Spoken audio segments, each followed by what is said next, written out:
All right, guys, welcome back to another episode of the oh my gosh, I almost said the old name. I rebranded. So this is the Soul Powered Portal. I'm your host, Rebecca. I have an awesome guest with me here, Terry Jones. Hi, Terry. How are you today? Hey, what's up? Thanks for having me. Thank you so much for coming on. Terry, we were just talking right before we hit record, and Terry wears a lot of different hats. I met him Yes. in the comedian space. So I think that's Yeah. how we ended up connecting. Terry and I have known each other for a few years and really have known of each other for a while, Yeah. but finally got connected. And then, we started hanging out, and also, Eric and Terry have gotten to Yeah. know each other a bit. And so it's been really cool. Terry's also from Pittsburgh, which is really fun because a lot of my guests have been kind of like all over the world. So, hmm but I just want to start with having you just share a little bit about your background, Terry. What are you into? You wear a bunch of different hats. Kind of tell Yeah. us what you have going on, and just give us a little bit of background about you. Yeah. I'm a comedian, stand-up comedy, an actor, and recently been the last few years into music, taking it more serious instead of. I used to do a lot of parody songs and always wanted to make music. And over the pandemic, I just learned a lot. Had a lot going on, and just realized like why if life is very short, so you might as well do everything that you want to do. People are going to judge you for less, Yeah. and I've been good at it, and a lot of people like the music that I've been putting out, and so yeah, I'm gonna keep doing that. Got a couple comedy movies coming out, one drama, say like action drama in pre-production right now. uh Waiting to get more details on that. I mean, I have details, but the closer we get to the end Yeah. of the summer and we start filming some stuff, I'll have more information. You'll But be able to yeah, share more. Yeah. Bigfoot the sequel's coming out. That's a comedy horror movie to the I was in the first one. And Dead Man and Dead Man in Davenport. That's coming out Oh, soon too. Comedy. so cool. It's like action comedy that they have. So yeah. Yeah, I can't wait to see all of this play out. And it's been cool to watch your journey as well.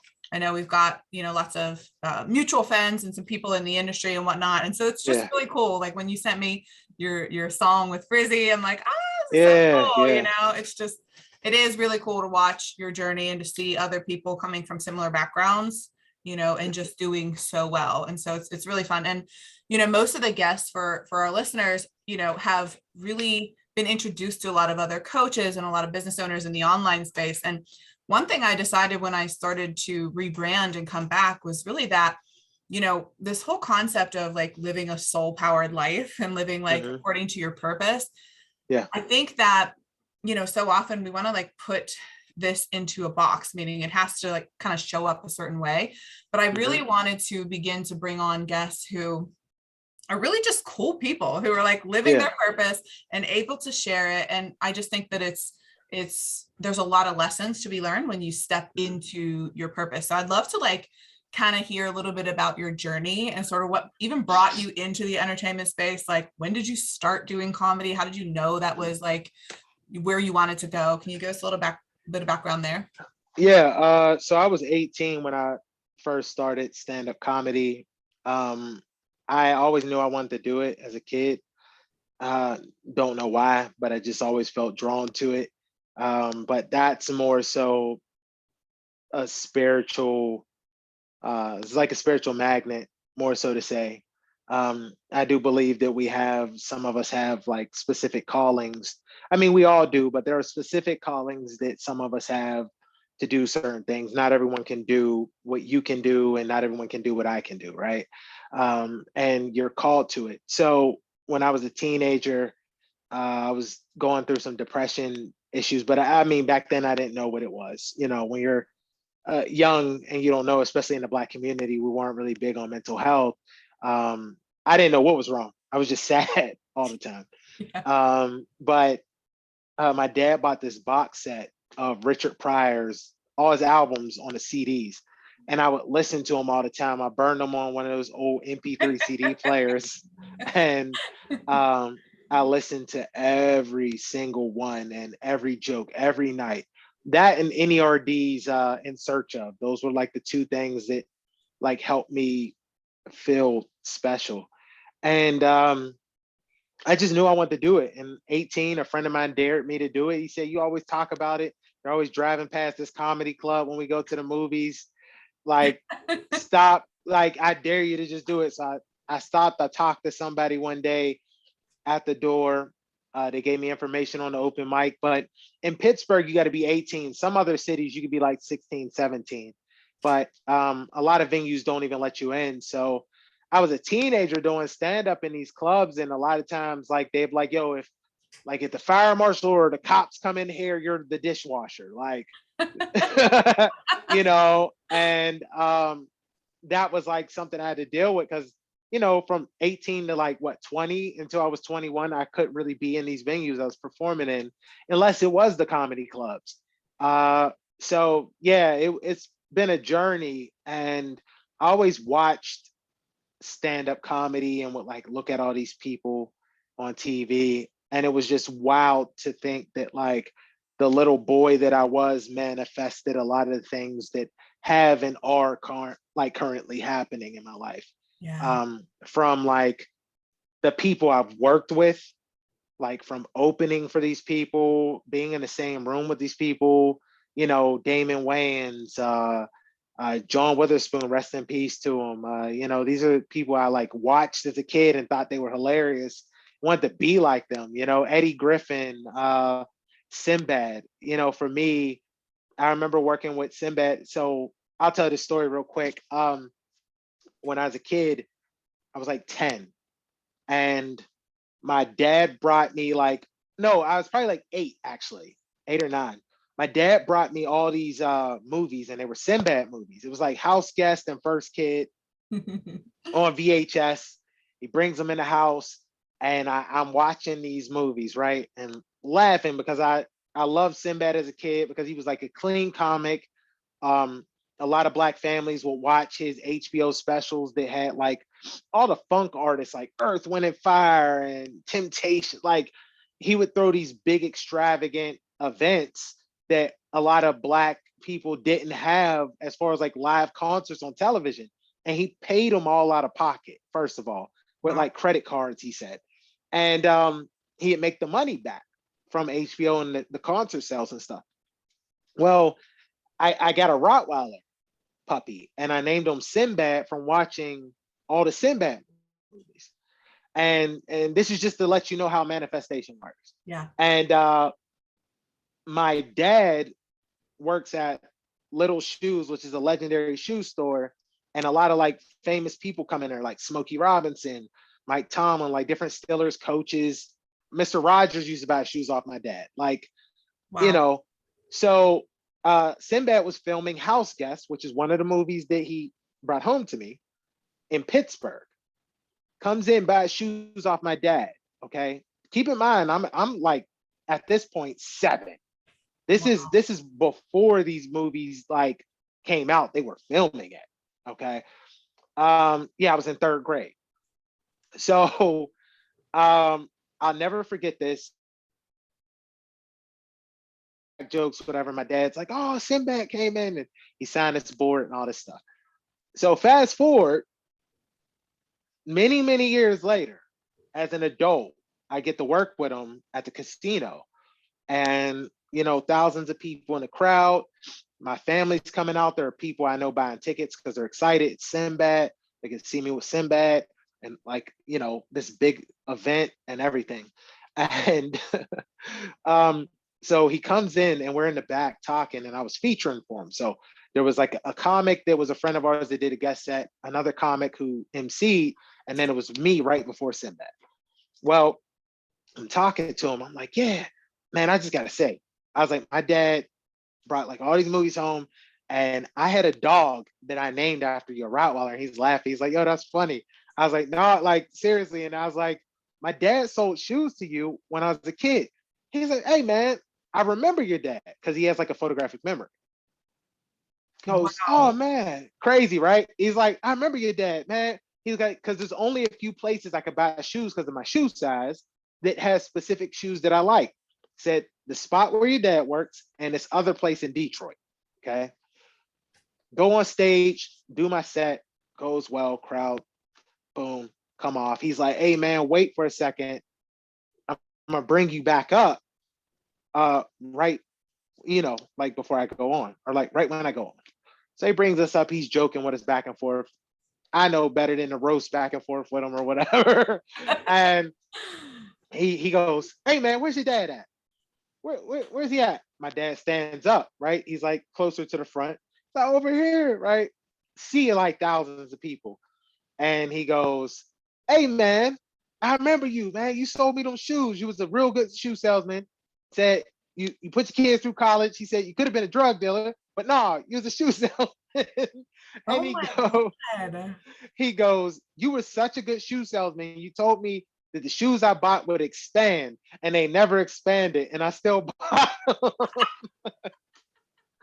And Oh it was my just God. like, it's just a crazy moment to think about. So like, the little boy that I was kind of made all of these things with his imagination happen in the future. And that kind of goes with, they're called the Akashic records. And, some people talk about it, some don't, but that is that idea that time is moving simultaneously. So, when you're manifesting things in the past, you're already living them now. And you're guided spiritually by maybe mistakes that we make or whatever. Because I know, like, for me, I have dreams of different realities. And it's in different, like, different formats, and different like recurring dreams, which could be like different lifestyles, different views. Not everyone has that, but for me, it's always been big. So I always know, like, okay, like I feel at peace a lot of the times once I started learning the truth of how time is infinite and everything that we learn is infinite, right? Because spiritually, I know in my heart, okay, if I make mistakes about things that caused issues, I'm at peace somewhere, because Yeah. according to the Akashic records and whatever spiritually, myself in the past is understanding and fixing all of the mistakes that I'm making now, so that when it catches up, it knows, okay, which is why we have those weird feelings Yeah. where we're like, I don't think I should go to this place. You shouldn't go for a reason, because maybe at some point in the time lapse, you did go. Yeah. And now it's like, oh, okay, I shouldn't go. Yep. And then you see that there's a reason that we have these feelings and inklings. So Yeah. spiritually, it's all been manifested for me to Oh, be where I'm that at. is Yeah. so cool. It's such a cool story. And you're right. It's like we really do have this beautiful co-creation process with the Yeah. universe or God or, source or whatever, our listeners resonate most with. But the reality is it's very real. And I Yeah, think it's real. that like once you see it, you can't unsee it. But a lot of times we're kind of, asleep to the power that we do have. And Mhm. I love the idea of bringing that up because it's so true. Like how many things have you have to see it in your mind first, right? To then hold it in your hand. And anything that you see in your mind, you can hold in your hand. You can Yeah. create as a reality. And like how many things have you been able to create just from the mind? And it's such a powerful kind of full circle story to see like how much you actually can create Yeah. just from like again that calling. And I agree 100,000% that each and every one of us does have a calling. Sometimes it's Mhm. stronger maybe for some of us depending on the conditioning that we've had growing up. But I Yeah. love the idea that you brought up so many good points. And I've known that this more esoteric spiritual side of you for a while, because I'll never Yeah. forget Yeah. a conversation that we had. This was probably, I don't know, 2 or 3 years ago, maybe now. Yeah. Pre-pandemic. Yeah. Like Yeah, 2019. yeah, because Yeah. it's been a while since we've even really seen each Yeah. other. Been able to like hang out because of the Yeah, pandemic. Yeah. exactly. But I'll never forget, you were I think that we invited you over. I think it was around New Year's, and you weren't able to come, but we were like kind of texting back and forth, and you were saying how, you had just like given a message to me. I don't know if you remember that. Do you remember that? Yeah, Yeah. yeah, And you yeah, said like you were like kind of channeling like a message for me, and it was really cool because you had said something along the lines of like, I'm just being seen, that like this is your time, like this is your time. And that was right around when I was like quitting my corporate job and stepping into my yeah, purpose. And it's just so cool. I love the idea that, and one of the reasons I wanted to bring light to all of this is because I think that when people think of someone who's spiritual, think yeah. about manifestation, think about all of these things, you know, many different things will come to mind. It depends on who it Yeah, is, right? Like you might think of yeah, like some hippie in the forest, or like, I don't yeah, know, some magician or whatever. But that's why I love these conversations, because it brings light to the fact that every single person has this power. Every single yeah. one of us has access to this, you know? So Mhm. did you realize, like, when did you realize that you had access to these different spiritual gifts that you were talking about? So this will sound wild. Um, I didn't have awareness of it. Maybe I did, but my granddad died when I was like one.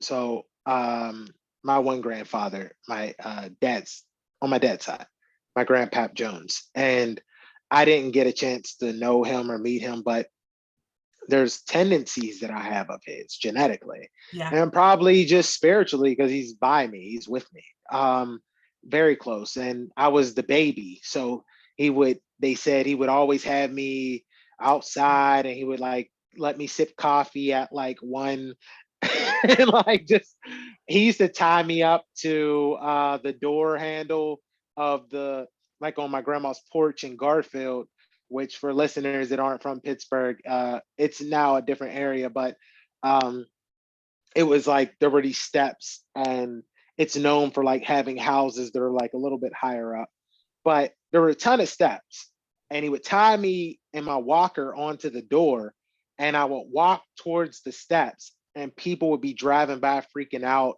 and they said like people would be coming up the steps like get the baby, and he got a kick out of it because he knew I wasn't going anywhere. And they said we had a really like good relationship. I wish that I would have gotten a chance to know him like more, which is why I'm like happy that my daughters get that relationship with my dad. Yeah. But they said I used to talk to him when I was like 3 when he passed away, after he passed away, and Wow. they would ask me what was I doing, and I would tell them I was talking to my granddad.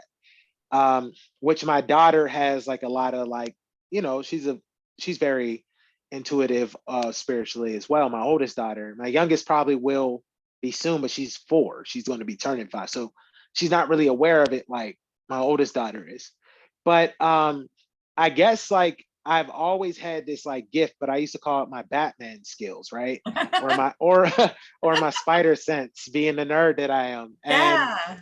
I remember like we would go out places, and my friend could tell you as like witness, we'd go places and he'd be like, yo, I want to go get that girl's number. And I'd be like, look, don't get her number. She has kids. She's still dealing with the father. You don't want to like even deal with that. What? And like I would give him a full rundown. Okay. He'd be like, man, you full of shit. He'd walk over, go to get the number, and she said exactly what I said.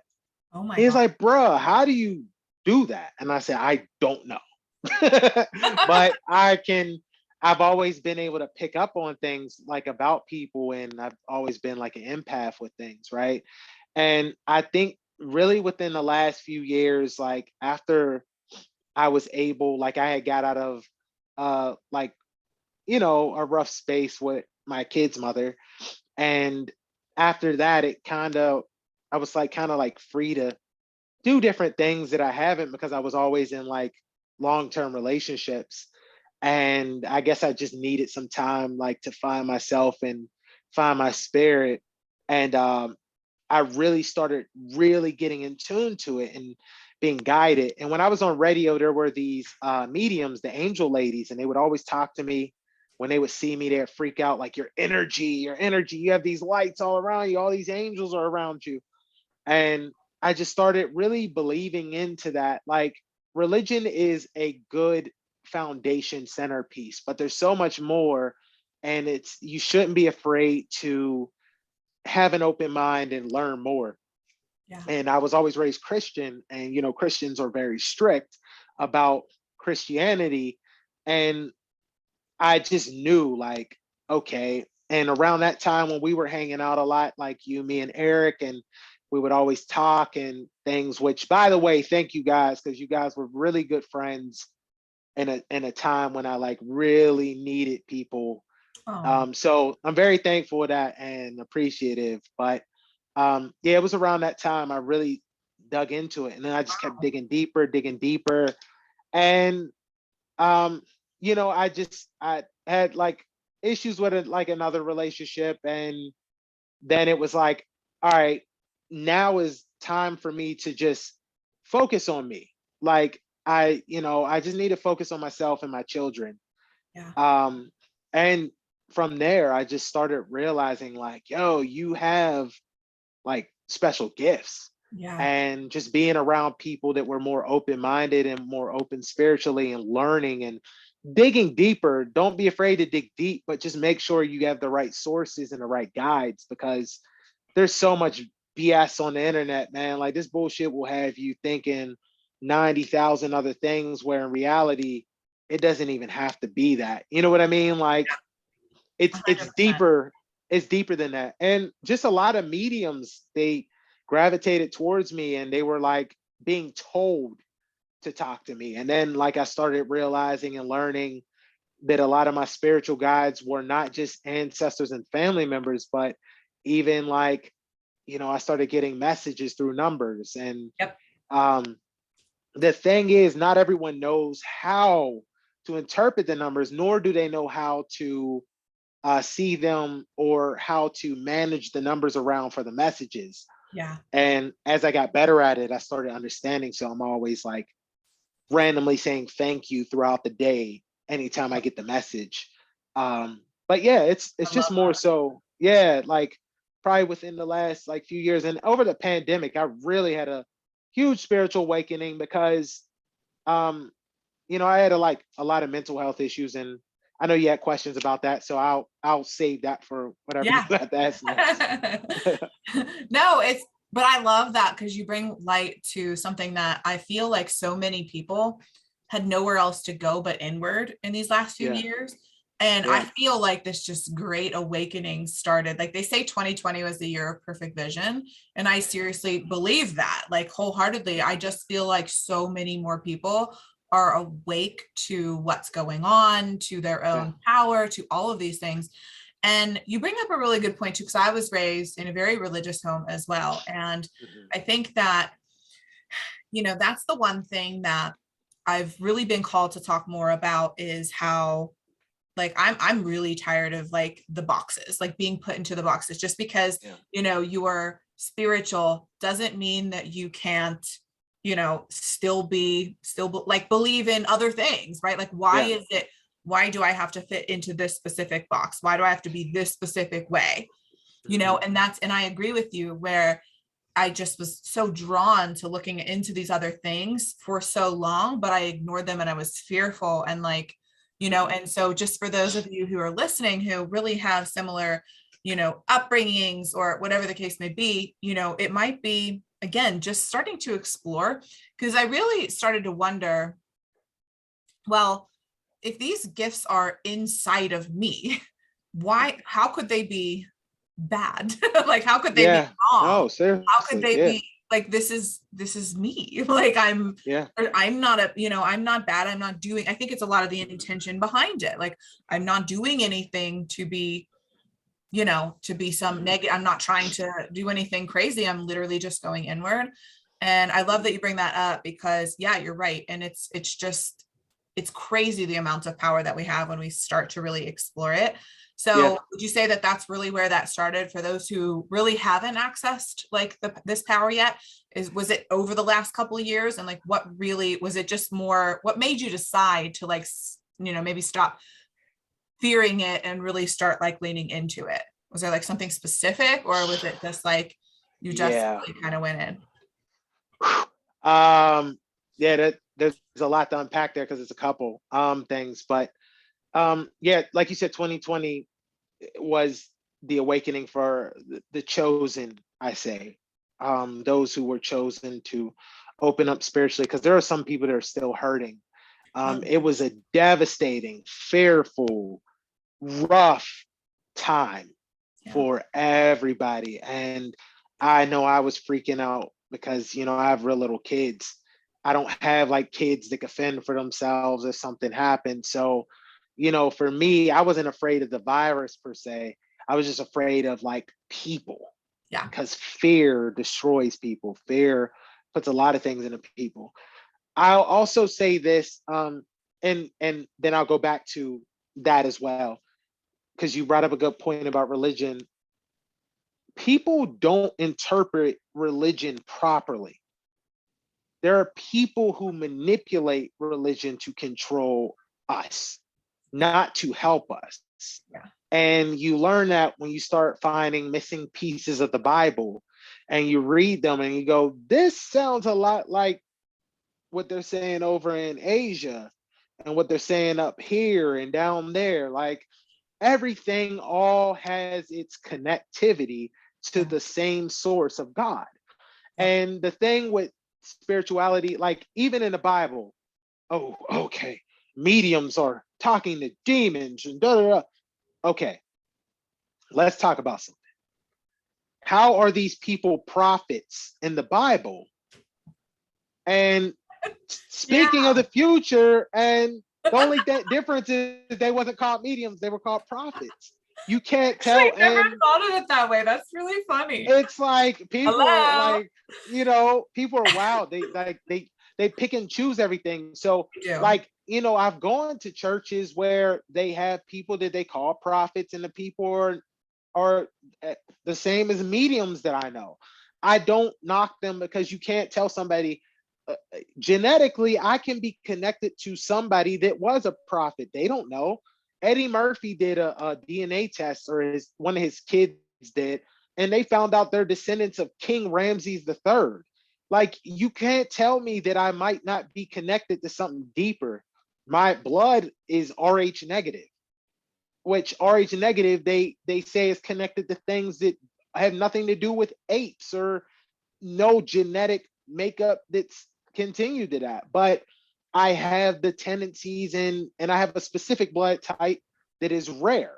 And because it's rare and it's Rh negative, the things that they say about people that are Rh negative, I have a lot of those gifts. So genetically, I'm in tune spiritually with something. Yeah. And genetically, there are stories that people just don't dig deep into. Like, even in the Bible, it tells you that angels uh, had children with women and they made giants. Mm-hmm. Further that, if you look into Norse mythology, giants were not about being big people, it was a race of people.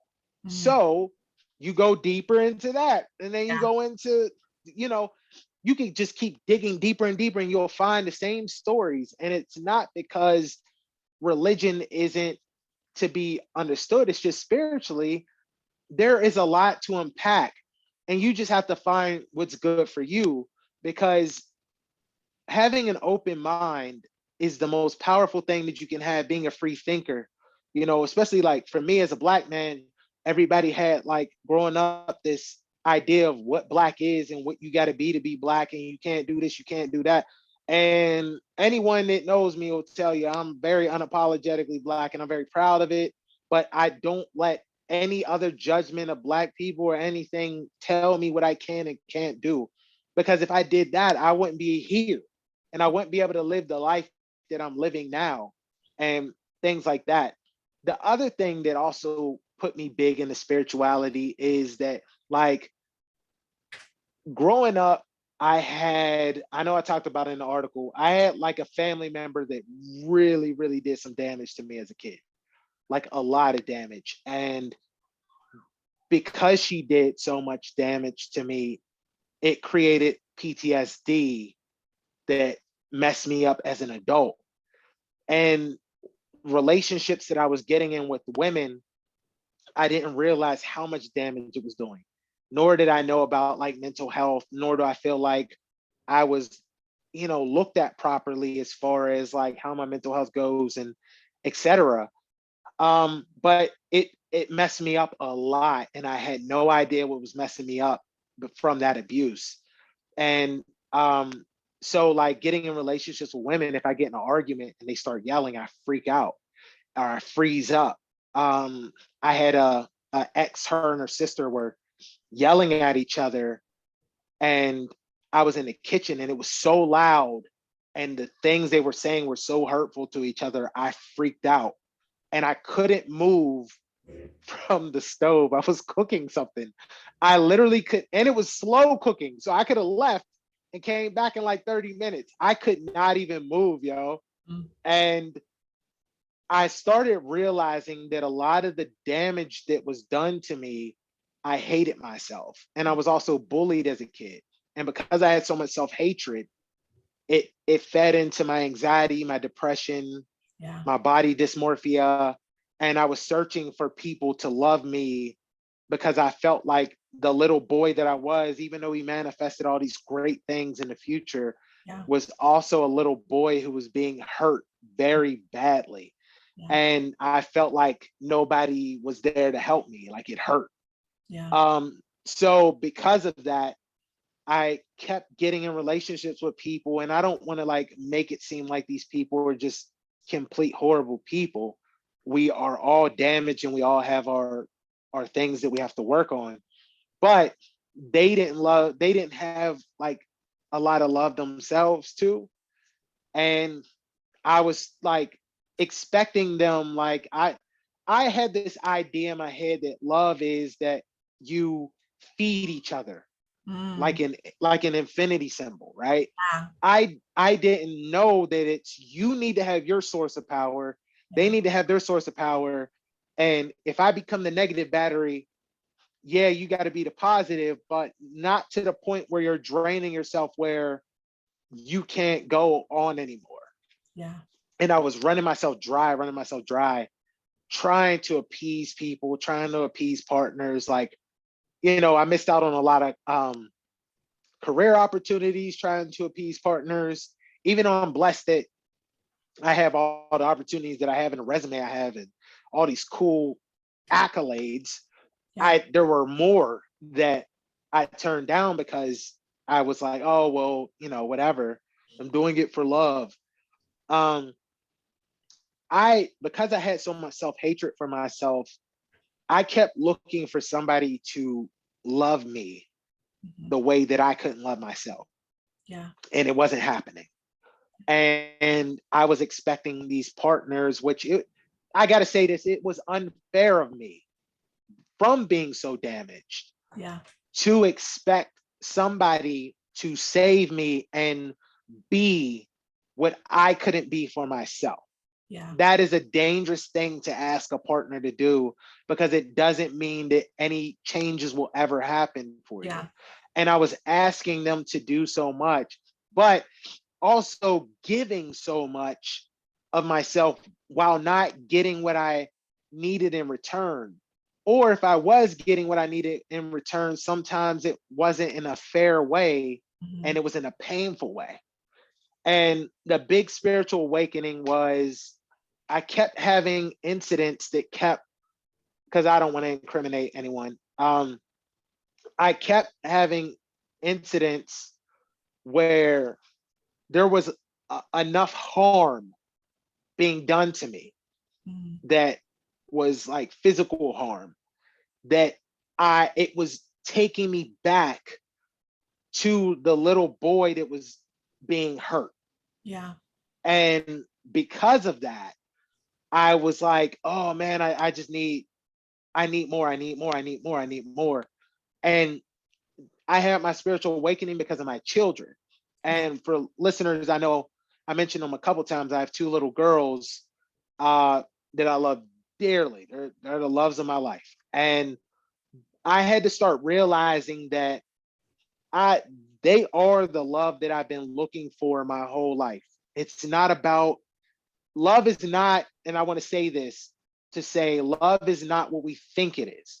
Love is not necessarily about having like a partner in the sense of a significant other, not for all of us. And my daughters give me the love that I've never felt before. I mean, outside of like, my parents love me and my grandmothers love me, and I have family members who love me dearly. But there was a specific type of love that my daughters provided for me that I never felt before. And I realized this is what I'm looking for. With that being said, what I mean is they know how much I love them and vice versa. Yeah. They also know that they've given me a reason to live during times of my depression, being suicidal and different things, because I know, okay, they need me. Like, I can't be out here. And then they let me know, oh, daddy's great, daddy's the best, you do this. It's like it's a good flow of energy where it's flowing Mm-hmm. as a unit, Yeah. not I'm giving them all my energy and not getting anything in return. Mm-hmm. And I realize I have to protect them. Like, if I get in some sort of altercation or harm and something happens to me, they don't have a dad. You know what I mean? If I'm getting in an argument with somebody and they push me down the steps and I trip from, because I don't hit women. So if I'm in an altercation and I'm trying to prevent something from happening and I slip down the steps and break my neck, they don't have a dad. Yeah. I have to protect them from witnessing bad things and seeing bad things and hearing bad things. I have to protect them from, you know, they don't need to wake up to a dead dad on the ground, like things like that. Absolutely. And so spiritually, it exploded. Like, it was already there and it was already growing and it was already growing. And even though we go through painful situations of suffering to get to the point of understanding what our most powerful moment is, that's when we know. Mm. Anyone who's ever been in any type of abusive situation, whether it's through friendships, relationships, family, or whatever, you know that there's a specific cycle. Yeah. And that's not something that, one, I ever wanted to repeat. I am very protective of my children. They come first. Yeah. I cancel gigs to take care of my kids and spend time with them because they're only young once and they'll be old forever. But they need to know love and feel protected, and not, I don't ever want them to have the feelings that I did as a child. So Yeah. I knew that spiritually, I have to be as strong and powerful as possible, because people think it's the mind and then the physical, but everyone forgets about the spiritual.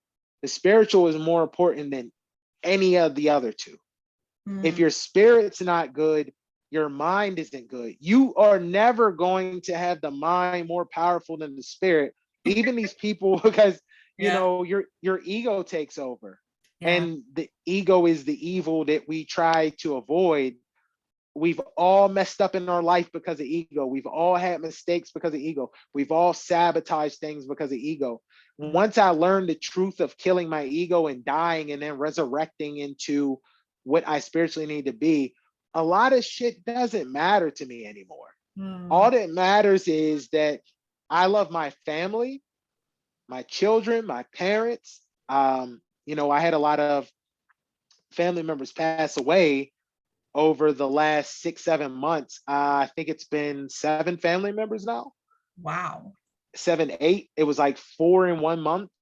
And so it's like, you know, you start really paying attention to what's important. You do. And Yeah. yeah, so like chasing a lot of the things that I was chasing and was just too harmful. It wasn't helpful. And we do things that we don't realize are like harmful to us, right? Like, you hear a lot of people say that they, sleep with a lot of people because they feel empty, and it doesn't it doesn't fix anything. And chasing partners around thinking that relationships are going to save you Yeah. doesn't fix anything. And I become that person now too, where it's like I need to make sure that I'm good. Like, let me take care of my life, Yeah. take care of my kids, and be good. And spiritually, that's when it felt like a volcano erupted, where I felt like a more complete. Like, I had to go through the trials and tribulations Yeah. before I could get to purgatory. Oh, we're like speaking the same language, because it's funny. Like, we haven't talked in a while, but man, we're like Mhm. on the same exact wavelength. And it's like, it always happens Always. this way. It always happens this way. This is Yeah, exactly yeah. how it was meant to be. But it's interesting. Number one, I want to say thank you for being vulnerable enough to share that, because I told you even before we press record that I really wanted to talk about how, the society views men's mental health. So I want to come back to that, but I want to say thank you for sharing that. Secondly, Oh, of course. I just want to honor you for recognizing this, because the reality is that most of the time people are living in these cycles and in these patterns, and they never get out of them because Yeah. they don't recognize. And what you're describing is exactly one of the things that I've been studying over the last couple of years, which is how our nervous system is actually wired to desire similar situations as we Hmm. had when we were children. So during our Mm. programming years, from the ages of 0 to 7, those are called our programming years. That's when we really don't have an analytical mind. That's when we walk around and kind of get Yeah. accustomed to what's going on in the world, and we view that all as normal. And so whatever and then during the years of essentially 8 through, I think it's 14, those are like your reinforcement years. So if you've had Yeah. trauma, chaos, all these things going on, your nervous system will actually feel like that is safe because it's Mhm. familiar. See, the nervous system Yes. doesn't believe that anything that is unfamiliar is safe. So no matter what you're going to, if you don't know how to break free from this stuff, you will Mhm. continue to repeat those cycles. So I just want to say, like, congratulations, serious, Oh, thank you. on Thank you. like bringing awareness to this, and then finding something that is strong enough of a why in your daughters to break the Mhm. cycle, because that's how you break generational curses. Like, I Yeah. realized the other day that I've always been saying that, like, I break generational curses. And Mhm. I didn't realize the magnitude of that until I was having a conversation with a shaman that I work with. And we were talking about how, like, something was happening with my grandmother. And I'm like, no, literally, like, I'm not just figuratively breaking generational curses. Like, Yeah. I'm literally breaking generational curses. Yeah. Family. No, real talk. It's I not mean, even like a figurative thing. yeah. I mean, I, I always felt like we're kindred spirits in a way, and there's certain people that you're kindred spirits with, right? And that's why I always gravitated towards you and Eric. You guys are a beautiful uh, family, and it's a very powerful thing, especially to know someone's backstory and know where they are now versus where they were. And one of my favorite quotes is that you deserve to live the best of your life for the rest of your life. Mm. um it's funny you bring up the nervous system and the whole situation. Are you familiar with Dante's Inferno? Yes. Okay, so they're the true name of all the whole collection, which is weird that I manifested that too, because I have 4 comedy albums, and the first 3 are supposed to be based on the trilogy of Dante, Wow. um, which is Dante's Inferno was in hell. The second one was in purgatory. The third one was in paradiso. Okay. What I'll explain is this: when I started learning about hell and the truth of the 7 deadly sins changed my life. And what I learned is that we all have hell. So uh, if this helps, always think of what level of hell would you be in right now? If you went to hell today, what level would it be in? And then I thought about it, and I really like had this epiphany, spiritual epiphany of all the answers that I've been looking for so long, and it was this: those levels of hell if you pay attention to what they tell you hell is damnation. Damnation meaning that you will repeat the cycle over and over. It never said that it was literal. Other religions took it into a literal way where it could be spiritual and figurative, like figurative. Like you can think of it like in the sense of, okay, if lust is my hell and I'm lusting over and over and I'm out here doing nothing but things that are feeding that sin, then I am in hell. If pride keeps ruining all my relationships, friendships, love, etc., then I am in hell in that level. Wow. And I started trying to figure out which hells were my worst hells. Why do I always get to this place and then fall back down? What part of these is that? And you get it down to whatever, ones it is the most. And then you start working on flushing them out and getting rid of them and going into your spiritual purgatory. The Weeknd has a new album out called Dawn FM, and it's one of the greatest albums ever created. But Jim Carrey is the radio host, and it's a radio station that takes place in purgatory. And the whole way, all the way to the end, it talks, about that spirituality. And then I started realizing whenever I'm in my happiest spaces, like with my children, when we're out playing, when we're hanging out, when we're watching TV, YouTube, and joking, and I always bring them in on a lot of my projects in some way, some shape, some form. I let them be a part of what daddy's doing so they don't feel left out or empty. I want them to feel confident and feel unstoppable so that they can take on the world and not have to deal with the things that I had to deal with. And the one thing that I've learned, with the paradise and the heaven part that I'm speaking of is that, those moments I earned them. They weren't given to me. You're not going to get slices of heaven the way that you think. All of these things we are supposed to enjoy here until we can spiritually get to the next plane of existence of what's next for us in life, right? And that's after we're done with this. But while we're here, we have to figure these things out so that we can live our best life. Yeah. You don't deserve to drown in the sin and the things you've done in the past. I can tell you right now, I've done some dirty things in my life, things that I'm not proud of, things that cause, yeah. But sometimes we take that guilt, and people take that guilt and they rub it into us and they use it to control us, right? And we have to realize, no. I dealt with that. Mm-hmm. Now it's time for me to cleanse all of this. This is between me and my God. Yeah. This ain't between you and me.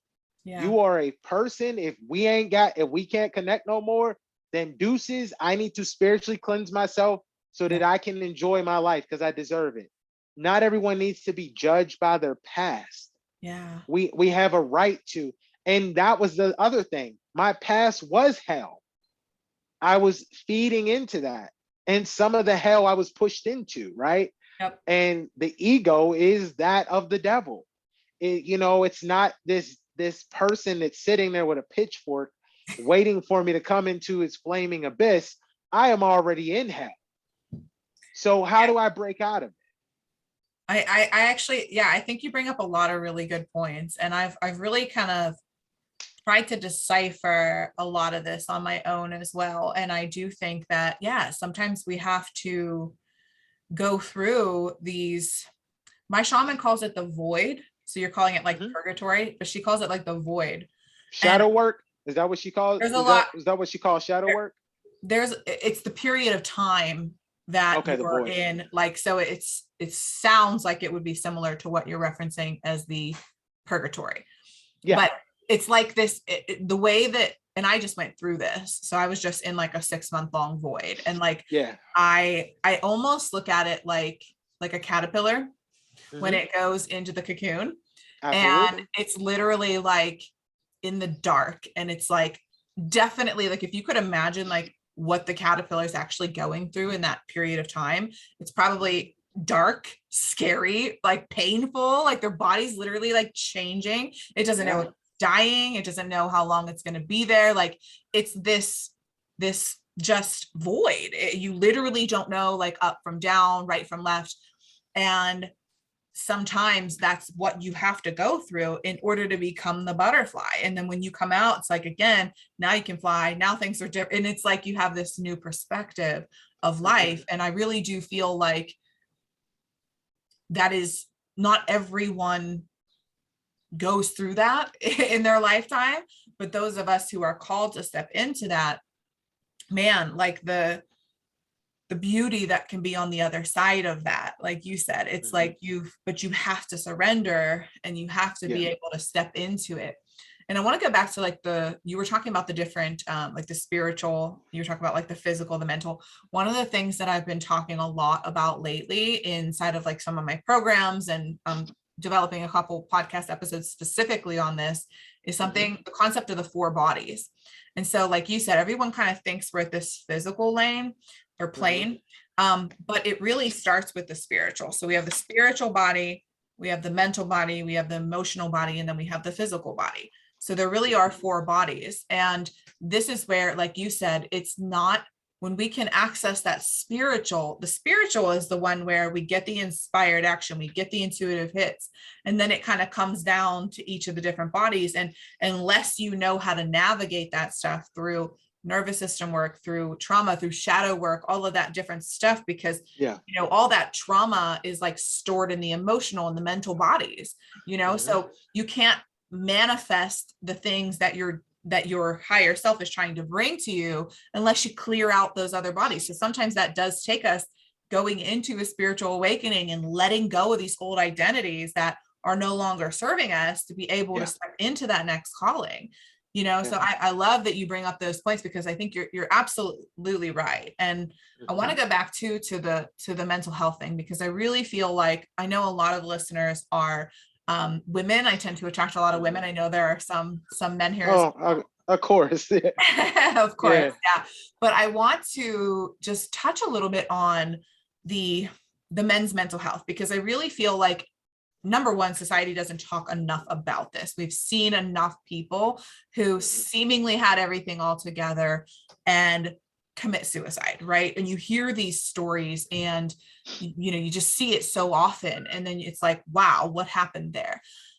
So I want to bring some light to this, because I do feel like society doesn't put enough of a importance on this topic. Like, we as women, we're encouraged to cry. We're encouraged to do these things. We're crazy and we're women, but you guys are told, boys don't cry. I know, like, some of my family members will say that to my nephew, and I'm like, stop that. Like, he's allowed to process, he's allowed to cry, and even some women who might be listening. I know I struggled with this with Eric in the beginning when we were still kind of both asleep, like we went through this spiritual awakening together. But, it's like, we as women, we also desire safety. And so it's like, we're almost fearful to allow our men to be vulnerable. So how can I want to bring up this topic, because I really feel like, again, we need to, number one, bring awareness to it, because you guys are no different than us in terms of how your all 4 bodies work. You have emotions, you have all this, and we need to do a better job as a society. And then, like, especially us as women, we need to do a better job of supporting our men, our sons, our husbands, our fathers through this stuff. So can you touch a little bit on that? Yeah. Men's mental health, man. One of the biggest issues for us as men is that, I think generationally it was a lot different. Like, my dad he's a baby boomer. So he comes from a generation where, my granddad lived in Bessemer, Alabama, and dealt with like racism to the point where like the Klan were the cops, and the Klan was coming around, and there were lynchings and like real issues of like segregation and problems and different stuff like that. So they didn't really, when they had kids, these people were having kids young. Like, we don't realize how young our grandparents were. Like, my grandma was 16 when she had my aunt, and then like 17 when she had my My dad and his brother, they were twins.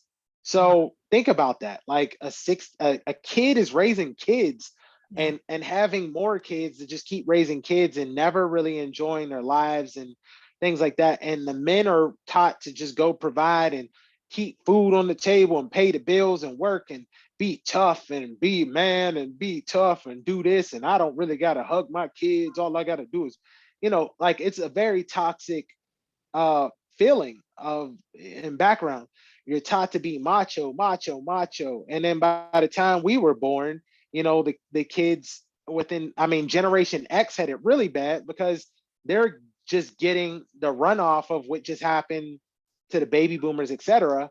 Yeah. But by the time, like, a lot of us that were born in the 80s come into here, yeah, our parents may have spoiled us and just gave us things because they thought that was the right thing to do instead of giving us the hugs, love, and attention that we really need. They had this toxic mentality. Let me tell you something. When I was a kid, I didn't have any Disney movies that I like at my house. So like, I, so I grew up, I grew up watching action movies, yo. So like, I was watching Predator as a little kid and Terminator, and Arnold Schwarzenegger was a hero, and there's this muscular macho man that's Yeah. helping create body dysmorphia for little boys that they'll never ever be able to really figure out.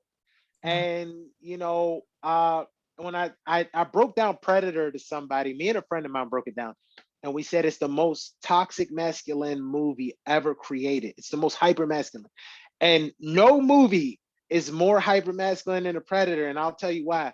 The movie starts off with like chewing tobacco on a helicopter, Little Richard's playing. There's terms that are used that are not okay today. Spitting tobacco out is Jesse Ventura, Arnold Schwarzenegger. Forget the other guy's name. Sonny something that played Billy, and got Bill Duke and Carl Weathers, a former NFL player. I mean, it has nothing but oil, grease, and muscles and guns. Really You know does. what I Yeah. mean? And then Jesse Ventura has a quote where he gets hit and the guy goes, "You're bleeding." He goes, "I ain't got time to bleed."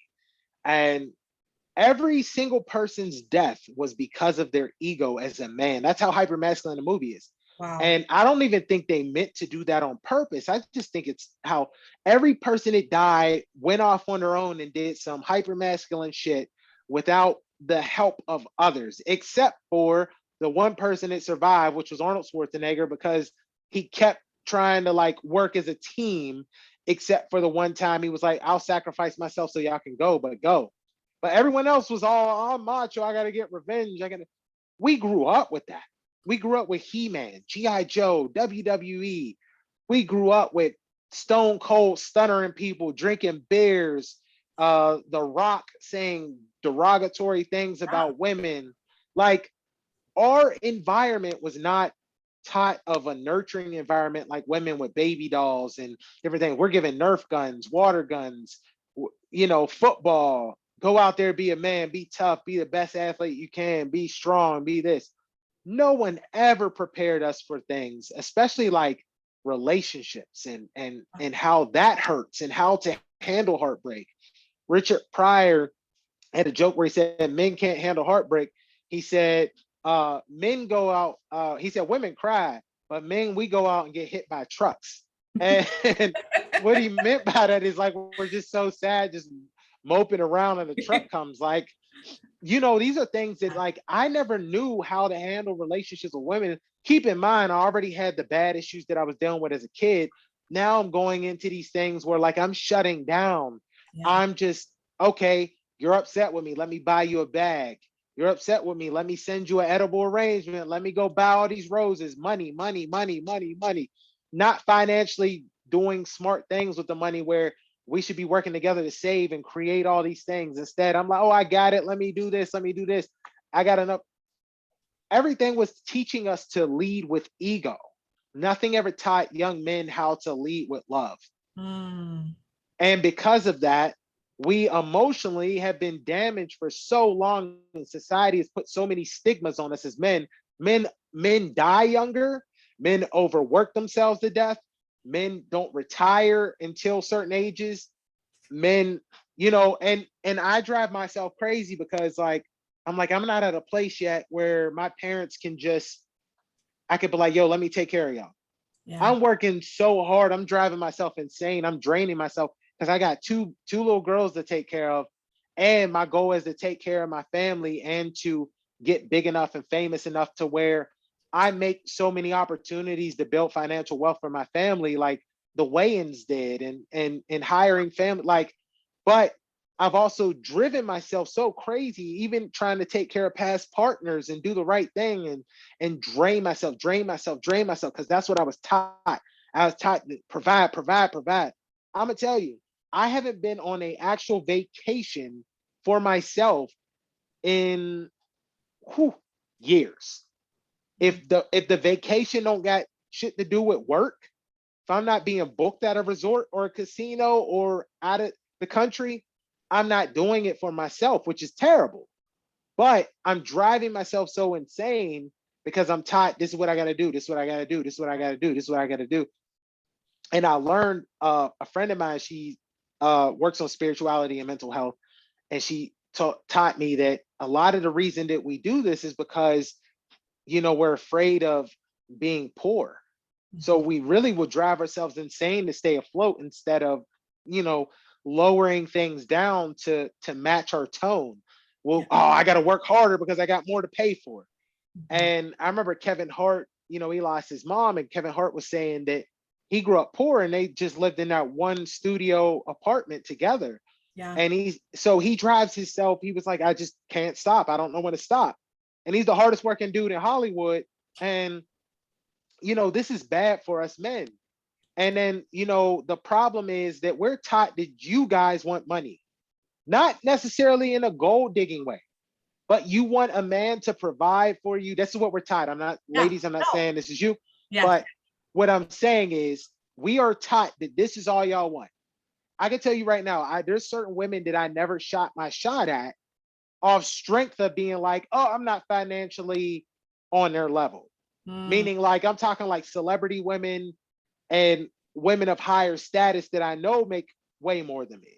yeah. And this is a new time era where women do or have opportunities to make more money than Yeah. men, especially on social media, especially Yeah. with a bunch of things. Like y'all support each other. Men don't really have that brotherhood Mm, without us joining different brotherhoods and frats yeah. and groups. And so, you know, we are taught to be lone wolves. All our heroes, you know who my favorite is, Batman. I Yeah. talk about it all the time. Anyone that knows me know I love me some Batman. But the problem with Batman is this is a dude who doesn't trust anybody, which I have trust issues. It's because I relate to a lot of these characters. The Hulk was abused as a kid, so he lashes out. That the Hulk is genetically from mental health issues. He's a little child that's angry, Yeah. and he gets stronger the angrier he gets because he wasn't strong enough to stop abuse. These are things that, like, when we break down our superheroes, like all my favorite superheroes all have something to do with like things that we never had any real lessons. So what we need as men is we do need to know that it's okay to love each other. It's Yeah. okay for men to love each other too and hang out. It don't gotta be, everyone tries to make everything so sexual these days. It's not about that. You know, like I know for me as a black man, like there's a lot of stigmas of like I color my hair, I do things so people like try to start rumors about me or like say wild stuff about me that is like, yo, where did that even come from? You know what I mean? It those whatever ideas you have is because of the stigmas you were taught about black men. I color my hair, I do what I want because I want to. It has nothing to do with sexuality. I can hang out with my fellow men and tell them I love them, and I could tell my cousins that are men I love them publicly on social media and different things without it being anything that is what people want to make it out because they're so homophobic. Yeah. That's a thing that we're taught to be. We were Yeah. taught all the wrong things. Just make jokes about gays, just do this, do that, and none of it was right. Where in reality, we are missing out on such an important brotherhood and love that we can be looking out for each other Yeah. instead of expecting you as women to look out for us.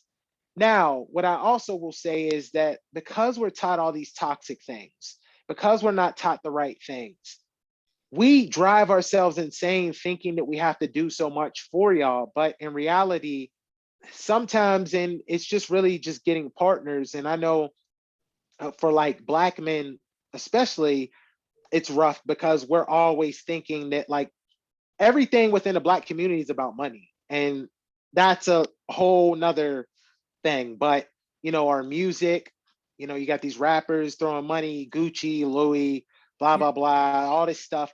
We're taught to spend, spend, spend, spend, spend, not save. Yeah. We're not owning properties, which is, why I want to break a lot of those generational curses to get into the millions and eventually billions one day. But, because we're taught that, that's what we're taught money is. Men in general are taught just drive yourself into the ground until you are used up, and that's it. You don't need love. You don't need this. You just need sex. Yeah. That's another bad habit and bad thing that we're taught, because we go chasing things that aren't important versus the things that are important, which are love, spiritual, mental, and the physical of taking care of ourselves. Yeah. A lot of Black men, especially, like, we have like a lot of diabetes, we have a lot of high blood pressure. And that was a thing. Like, I lost 100 pounds and over years, and I've been maintaining my weight. And every once in a while, like, I might like fluctuate a little bit, and then I'm like, no, let's get back to it. Yeah. I I would see all, like, I had got so unhealthy that I was like, I don't want to be a fat dad who's like trying to chase these kids around, because I see like a lot of these dads, Black, white, it doesn't matter. They're running themselves into the ground. They're unhealthy. They look unhealthy. They're in pain. They can't keep up with their kids. They can't walk anywhere. I'm like, I need to be able to lift both my kids up on my shoulders. I need to be able to do this, do that. We're not taught to really take care of ourselves, but I think now there's a better awareness. I think where the support comes is like, if you have a partner and he's going through something, because I have a lot of women reach out to me about their partner's mental health and mental health of men. And sometimes I have to let a lot of these women know too, please make sure that it is not also your ego as well that's pushing the man into these darker spaces. Yeah. Now, it's not your job to, I'm not saying that it's just the people pushing them, because we have to help control ourselves. But if you start noticing things, don't be mad at yourself if they don't respond right away. You have to take time with us, because we're broken, we're abused, we're destroyed, and we're not taught how to handle things, especially like heartbreak and stuff like that. Like, women, you get your heart broke, you can turn on Mariah Carey, you cry it out. Y'all get in groups, y'all eat ice cream together, watch movies. Y'all got a sisterhood. It's Y'all look true. out for each other. Oh, okay, girl, don't worry. We're gonna go out. We're gonna go to the club. All Mhm. these, yeah, we're gonna dance together. All these men gonna want us, and it's gonna fluctuate our egos and our spirits, and we're gonna feel good. Y'all have that. Dudes don't have that. Like, I don't always know who to talk to about things. You know what I mean? Yeah. And especially like there's single men that go through things that they don't have a partner. They're not blessed with a partner to be like, yo, let me hold you, let me this and that. And sometimes, men, we're taught to learn things on our own. A lot of our heroes growing up were all lone warriors. Yeah. So we're taught to be lone warriors. But if you have patience with us, just love your partner, show love to them, just small things. Pay attention to love language too, That's so big. because Oh, yeah, your love okay. language ain't always going to be the same as the other person's. And like, I know, like, for me, like, if I'm going through things, sometimes I'm like, yo, I'm not in a good space. Give me my space. Just let me chill. Let me like watch some movies, play some video games.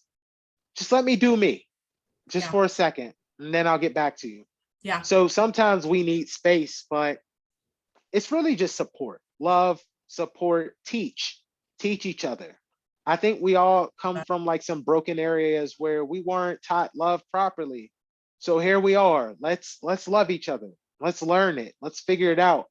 And it's okay for and just education, have patience. Like, not saying that don't run yourself dry with your partners, but a lot of men really just need support in levels that we don't even know that we need support in. Yeah, it's so true. And yeah, you bring up so many good points. And I think that the biggest thing that changed for like in my relationship with Eric is that we started to go on this personal growth journey together. Yeah. And like you said, teach each other, learn, like be okay with not being 100% perfect. I think that's really hard for some people to realize is Yeah. not Yeah. perfect. And that like when, because I even remember early on in our relationship thinking that, you know, Eric was the one that needed to go on his personal growth journey. And then I go to my first personal development event and I'm like, oh my God, like I'm more Yeah. fucked up than he is, you know? Yeah. Because Yeah.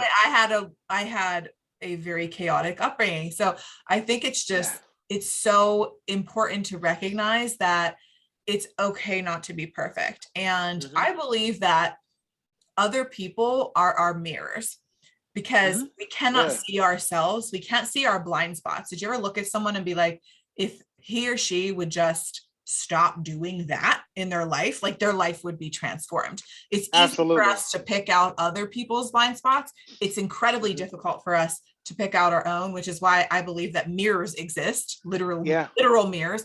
But I also Yeah. think that people are our mirrors. So a lot of Yeah. times when we have these triggers, when we have these things come up, you know, instead of immediately going to that this is something wrong with the other person, right? Just Hmm. recognizing what about me is being triggered by this, what needs healed, what needs attention, you know, Yeah. and really recognizing that maybe like you said, you could be showing up in a way that is causing your partner to do Hmm. this or that, Yeah. you know. So I Yeah. think that's it's such a powerful point. And you brought up the love language, Hmm. and I'm watching this like cheesy reality show. Eric's not watching it with me because he doesn't like that stuff.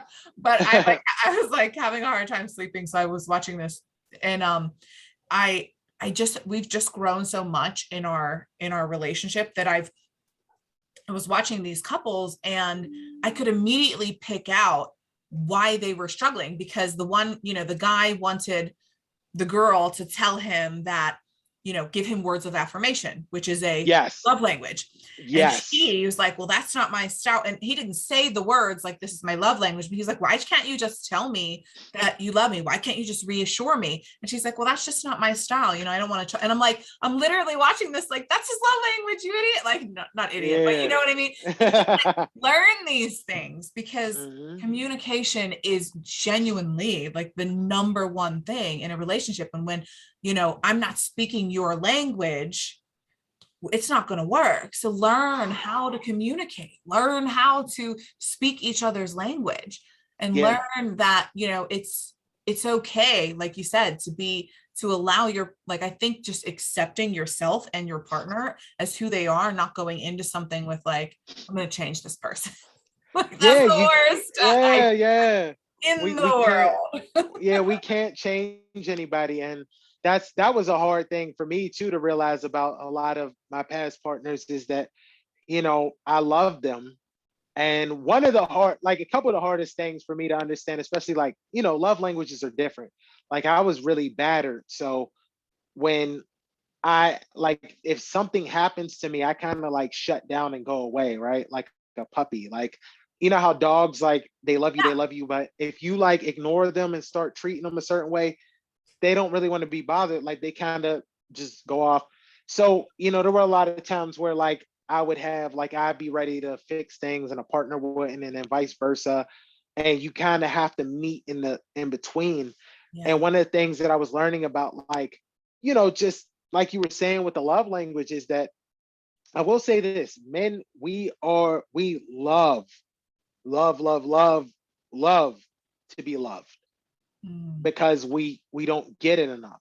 So even if you have a man that's being a tough guy and all that stuff, those words of affirmation are really important. yeah. Because I know for me, like I've only had one partner that actually supported what I do, that Wow. actually was like proud of what I did. And there were, and it's unfortunate that the relationship just couldn't work.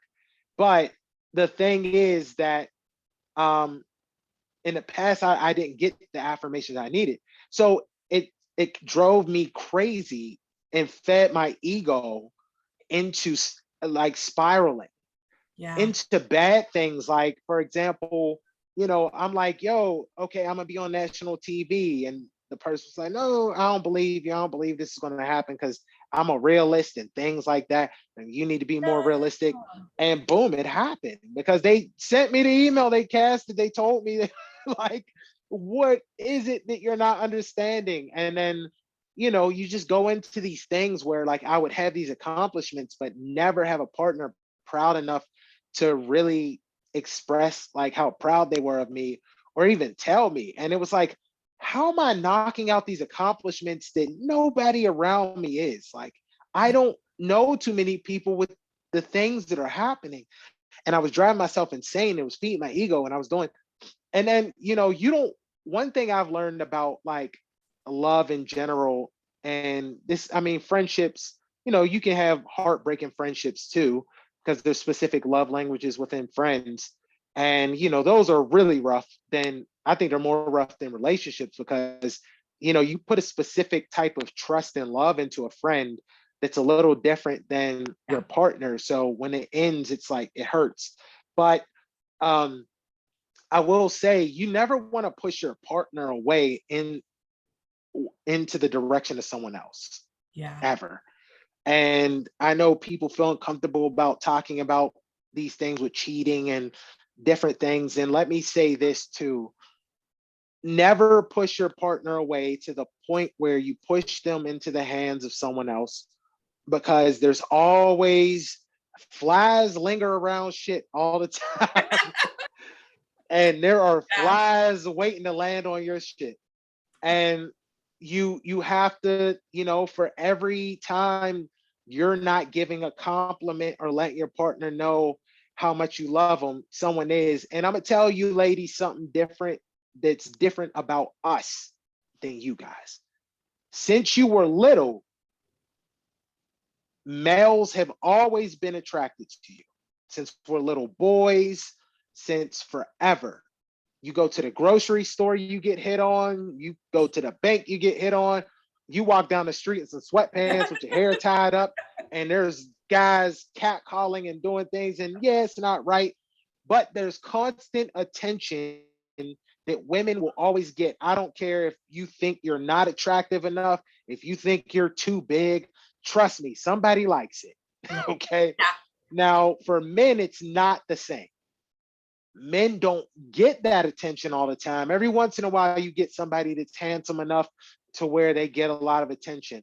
But more so for us, we're taught that it's status and money that gets us attention and that Mhm. women are attracted to. We're taught the wrong things, where in reality, women actually can like us for who we are and our spirits and beauty, etc. We don't get compliments as much. We don't get that love and constant where it annoys you guys. Yeah. It doesn't annoy us. It Mhm. fuels us. So we do like affirmations and knowing that. Now, trust me, yeah, there are some people that are just pieces of shit and they're going to do whatever. You could do everything from the ceiling, and their mental might be in a place of negative things, sociopaths, narcissism, like, Yeah. not knocking anyone that has those things, but those are things that you have to work on to fix yourself if you're going to be in relationships with people, right? And I can tell you right now, like, I've had people say some crazy stuff to me in my inbox, and wild stuff. And then, when you're single, it's different, you know. Yeah. But these were people. There were people also doing this while I was in relationships that they don't care, or they wait around for that vulnerable moment to hop in. They pay attention, and we live in an age of social media where we're Of posting our course. partners a lot. We're doing things, and as soon as they see you not posting your partner as much, oh, they ain't posting like a month or two. Are they still together? And then boom, somebody leaks in, and then that can mess up your opportunities to fix things and etc. Because now, a True. lot of times we feed the ego as males because we're not used to the attention. It's not an excuse, it's just this is a thing that Mm. feed into it. So I always tell people, if your partner's in a bad place, especially as a man, let them know that things will be okay. Love them. Don't give up on them unless it's to your detriment. If it's to the point where you just can't do it anymore, and you're like financially bad, you're this bad, and just you are better off on your own, and you Yeah. guys part your ways and figure your life out. Don't give up on your partner, because the world gives up on men every day. Oh, And because the world gives up on us so much, or society, I should say, um, it's hard for us, because at any given time, someone can give up on us. And as soon as somebody doesn't give up on us, we can linger those ways. So wow. like a lot of times people get upset about cheating and stuff like that. And in reality, some people don't cheat because of, you know, what people think. Some people stray off because of needs not being met in many different Oh ways. yeah, absolutely. And and for men, I know that's a big thing for us. Yeah, that's really interesting because I never really thought about it that deeply. But Hmm. as a woman and living in the social media age, and I have an online business, and I put stuff out there, right, in terms of Yeah. my life. That's part of what I do, and I do get a lot of messages, a lot of DMs, and like I I'll share I know them you. with Eric, and then Eric's like, man, I just wish for once somebody would DM me. He's like, I don't want to say anything back, but like, I never get DMs. I just always kind of like laughed it off because I'm like, yeah, like Yeah. it is kind of strange, and I never really Yeah. thought that deeply into it. But Mhm. yeah, you're right. And I've definitely, done as much as I can and bringing awareness to making sure that he knows and understanding, especially like diving deep into the world of psychology and all that I've been doing in the Yeah. last few years. I've really understood the importance of doing that. And it's just such a good reminder because, yeah, you're right. I mean, you can't leave your house, if you're a woman, really, you can't leave your house without being hit on. But a man, you're right. Like we're not chasing men down. That's never No, the case. you're not. So when we do get that attention, we're like, "Oh, you like my shirt? Oh Yeah. my." You know what I mean? That's not, you're not always used to it. Yeah. And I mean, like for me, I'm in entertainment, so it can linger, you know what I mean? It could be women of different status and different styles, right? And so I get, some compliments, and then some people are a little, whatever. But what I will say is that, it's funny that you bring that up about telling Eric about the messages. It is important for us to know about the messages. One thing I will say, as a man, make sure, to any ladies listening, make sure that when you are telling your partner about these things, that you're not hurting your partner, that it's informative, it's meant to be informative only, and not ego driven. Yeah. And I know you're not like, but Yeah. what I'm saying is, in general, where it's like, oh yeah, I was at the store, and two of these men wanted to holler at me. It's like, okay, we already know that. Yeah. You ain't got to tell us. Oh, I don't It's tell not, him you 90% know what I of the mean? times it Like, happens. yeah, you know what I mean? It's like, Yeah. we already know, especially if you get yourself like really attractive, you have a really attractive woman like yourself. Eric already knows, he knows what it's hitting for as a man. He's like, this comes with the territory. There's songs dating to the 70s about beautiful women and how hard it is to be with a beautiful woman.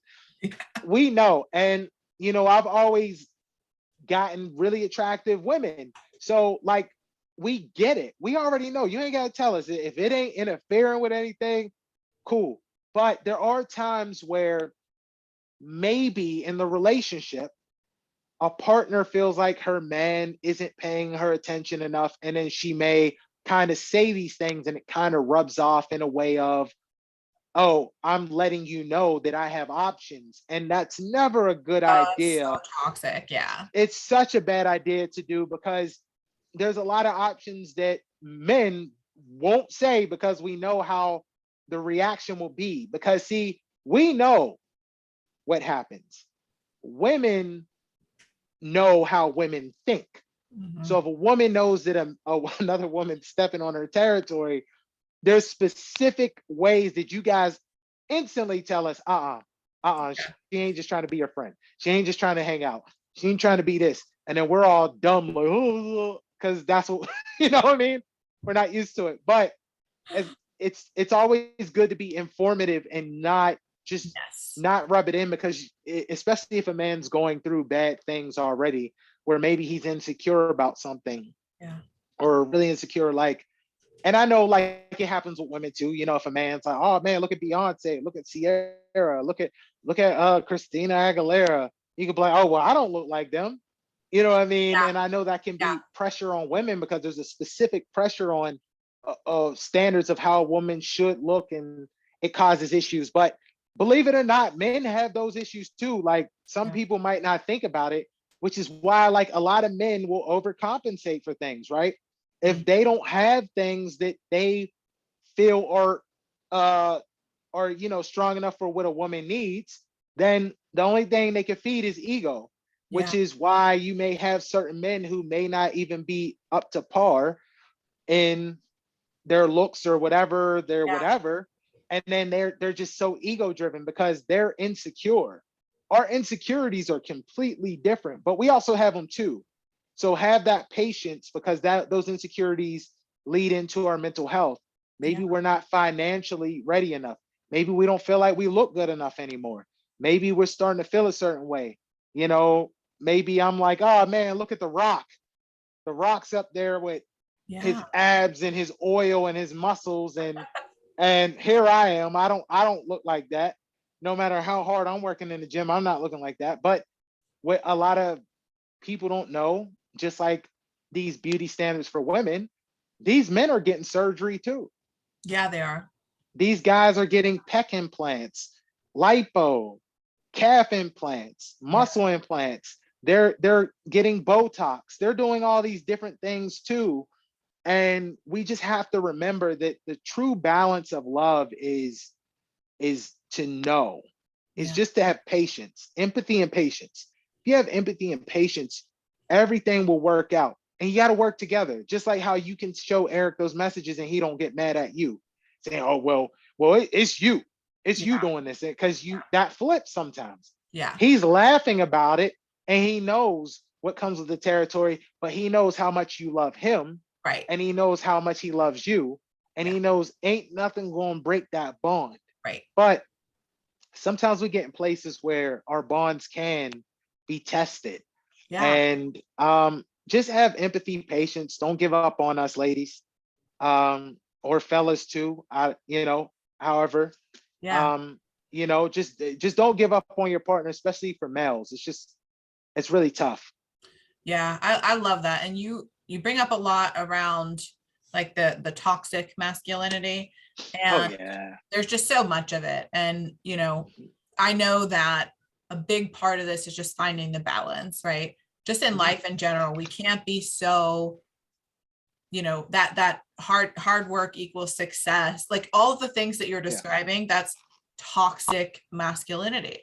And that's just the it is. society that we live in. So I love that you're bringing awareness to it. I love that you're willing to talk about this, because I feel like so Yeah. many men just aren't, and that's how we're going to break the cycle, is to be able to actually bring awareness to it. Because if we don't, as a society, understand how damaging this is, how can we shift Mhm. it? How can we change it? We Absolutely. can't unless we know.